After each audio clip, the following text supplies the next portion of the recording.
Salut à tous, j'espère que vous allez bien, c'est Romain et on se retrouve aujourd'hui pour la traditionnelle vidéo d'avant-match. Benfica c'est demain au Parc des Princes avec à la différence de la semaine dernière, 1. Une obligation de résultat et 2. L'absence très probable de Lionel Messi qui était un des meilleurs sur le terrain à Lisbonne bien évidemment. Alors installez-vous, on va répondre à toutes les questions que ça pose. Avant que la vidéo commence, petit placement de produit, on va mettre en avant la boutique idéale si vous cherchez des maillots pas chers du tout, non authentiques bien sûr, mais d'excellente qualité, que ce soit au niveau des flocages, des écussons, des sigles Nike, des coutures aussi, vous pouvez assortir votre commande avec shorts, chaussettes, ou tous les badges possibles et imaginables. Ça taille petit, donc petit conseil, n'hésitez pas à prendre une bonne taille au-dessus. Il y a aussi des tailles enfants si vous voulez faire plaisir à quelqu'un. La livraison est gratuite à partir de 79 € d'achat. Sachez que pour les délais, comptez 3 semaines, plus ou moins, dans les deux cas. Ça peut être moins comme un petit peu plus.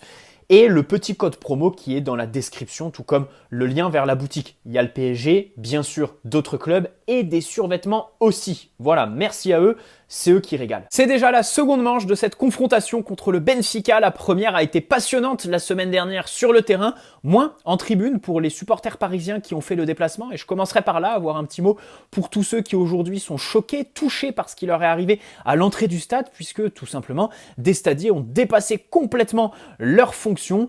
Les fouilles se sont transformées en attouchements sexuels, pas du tout respectueuses de l'intimité de certains supporters, supportrices aussi, parisiens, parisiennes. On se satisfait bien évidemment de la tournure médiatique que cela a pris parce que c'est un phénomène qui est connu au Benfica en fait, puisque déjà lors de la réception du Maccabi Haïfa plus tôt dans la saison, il y avait des bruits qui couraient d'affaires dans ce genre, mais ça n'a pas été médiatisé autant que lors de la réception du PSG. Donc ça, évidemment, on en est content.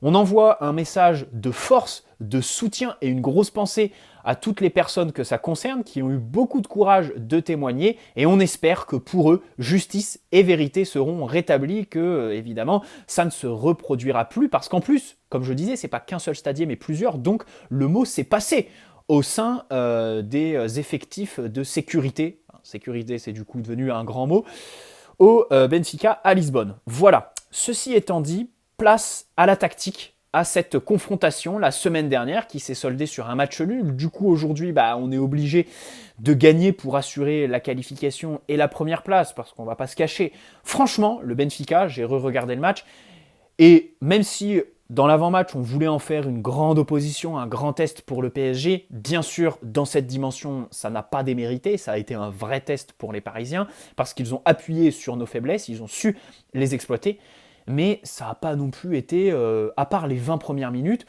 l'opposition n'a pas été extraordinaire. Par exemple, en seconde mi-temps, ils sont évidemment cramés, et puis, ils n'ont pas non plus eu pléthore d'occasions plus que franches. Alors oui, Donnarumma fait quand même 6 arrêts, mais globalement, ce match, on doit sortir avec les 3 points. Ce que je veux dire, c'est qu'on s'en prend à nous-mêmes avant d'accuser évidemment la physionomie du match ou l'opposition qui aurait été trop forte. Voilà, j'ai été un petit peu déçu entre guillemets de ce que le Benfica a proposé. Bien sûr, en termes de pressing, ils viennent te prendre très très haut sur le terrain. Tout ça est amplifié par nos défenseurs centraux. Danilo qui a été mauvais, qui a perdu pas mal de ballons dans ce registre. Ramos pareil, très approximatif. Et puis Marquinhos, toujours aussi brouillon, toujours aussi transparent, tout simplement là-dedans.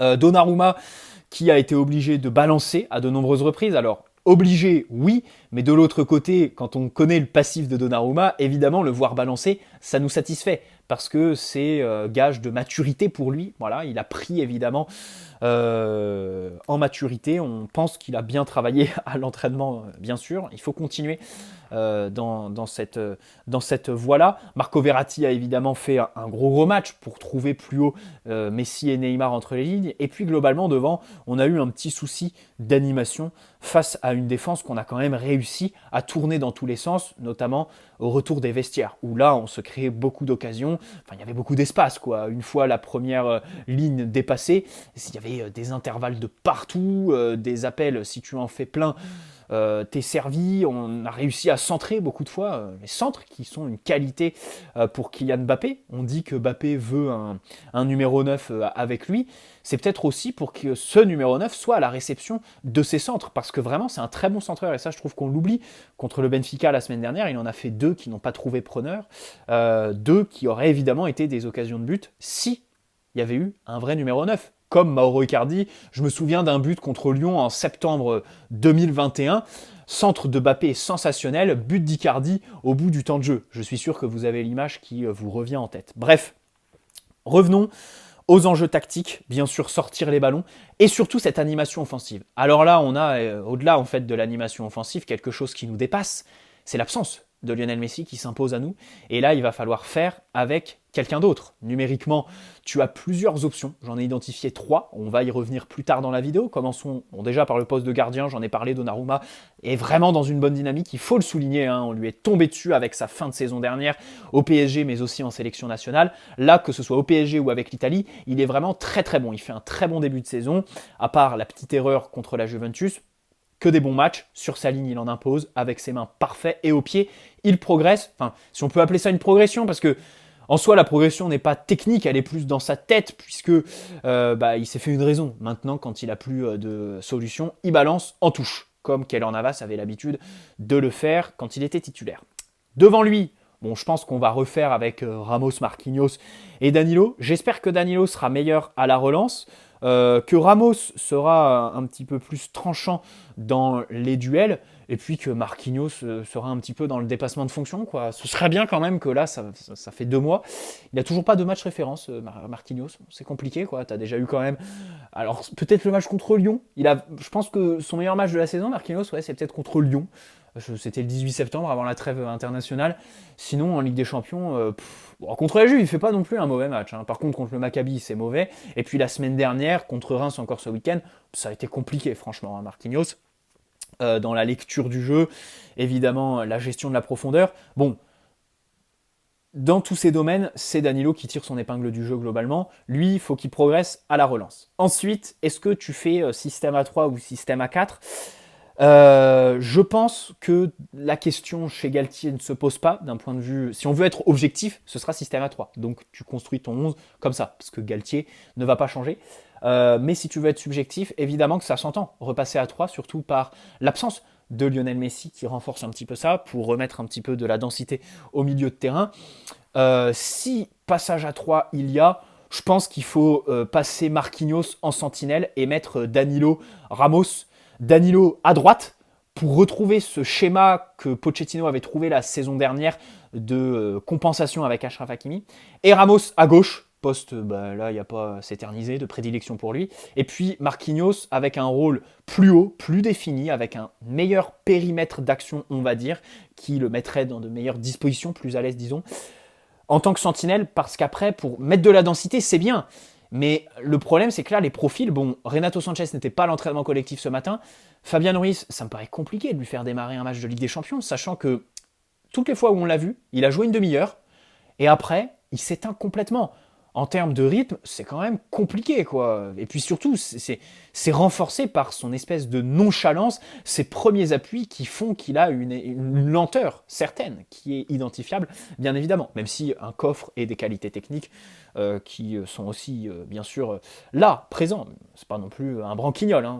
C'est pas ce que je voulais dire. Mais bon, voilà globalement ce que je ferais. Marquinhos, Verratti, Vitinha devant, lui en tant que relayeur pour animer un petit peu ce milieu de terrain, mais dans tous les cas, on part sur un système à 3, je pense.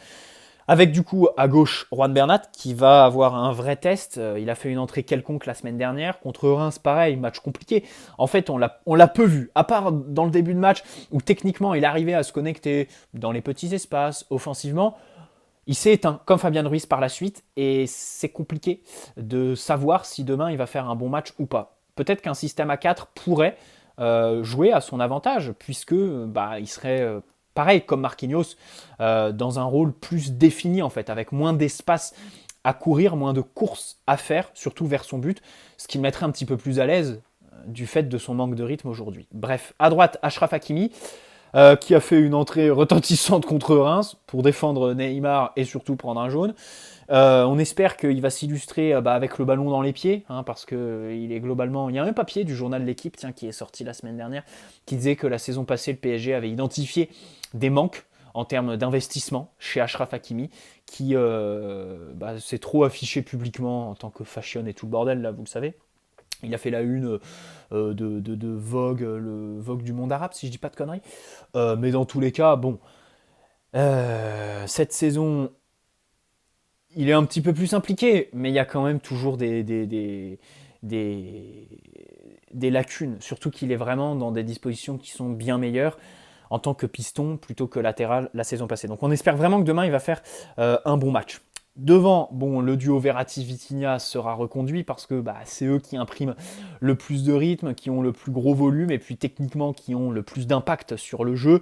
Verratti un cran plus bas que Vitinha qui lui joue un petit peu plus par intermittence. Même Verratti, je trouve, joue par intermittence quand même. Hein. C'est vrai que, par exemple, contre Reims, Verratti fait un gros début de match, mais derrière, bon, il y a des moments où il disparaît un petit peu. Nos milieux de terrain, c'est un petit peu le prix à payer en fait de ce double pivot qui fait que ils sont complètement en sur-régime avec trop d'espace à couvrir.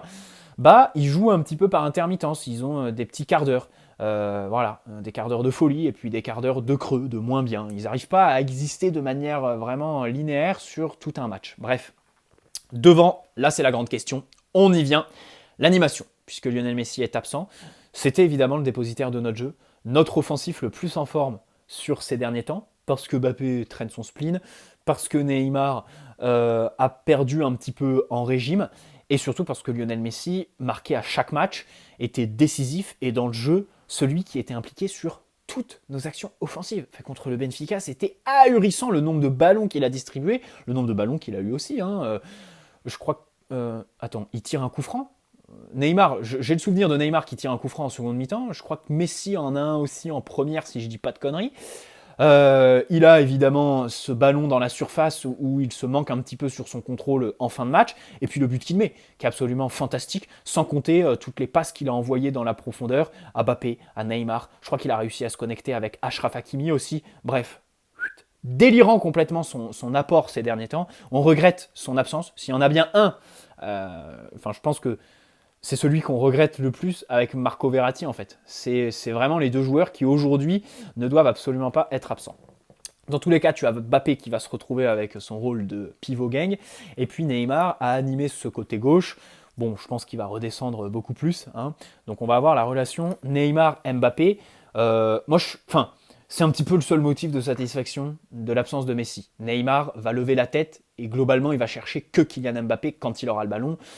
Donc ça risque d'être plus efficace pour trouver quelqu'un plus haut sur le terrain, parce que la relation Neymar-Messi, elle est super, bien évidemment, elle est aussi très très efficace, on ne peut pas la critiquer aujourd'hui, mais ce que je veux dire c'est qu'elle évolue plus bas sur le terrain, les deux sont plus bas. Là, Neymar-Mbappé, il y a vraiment de la verticalité, parce que Mbappé est devant, et d'ailleurs, même lui ça le gêne puisqu'il veut décrocher, Galtier lui en empêche. Bref, se pose la question du troisième homme.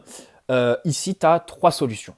D'abord, celle par défaut, je pense, qui sera celle de Christophe Galtier, Pablo Sarabia, qui d'abord a du rythme, a joué avec sa sélection, si je dis pas de conneries, surtout en début de saison a des automatismes, parce que c'est un ancien du club, et puis il a joué en début de saison avec Neymar et Messi quand Mbappé était suspendu puis blessé, a été titulaire côté droit ce week-end, côté droit qu'il va devoir animer s'il est titulaire évidemment demain. Donc voilà, Pablo Sarabia en tant que ailier droit, on va dire milieu droit, qui anime ce côté, qui se replie beaucoup. Là, il y a des bons points, comme je le disais, le fait que Pablo Sarabia, à la différence d'un Soler ou un Ekitike, a vraiment des valeurs sûres en termes de connexion avec ses partenaires, connaît l'équipe, a aussi de l'expérience, à la différence d'un Hugo Ekitike, et puis surtout, en termes de repli, c'est sur un côté où, évidemment, tu as João Mario qui fixe évidemment, Grimaldo, voilà, qui est l'arme offensive numéro 1 sur les couloirs avec David Neres,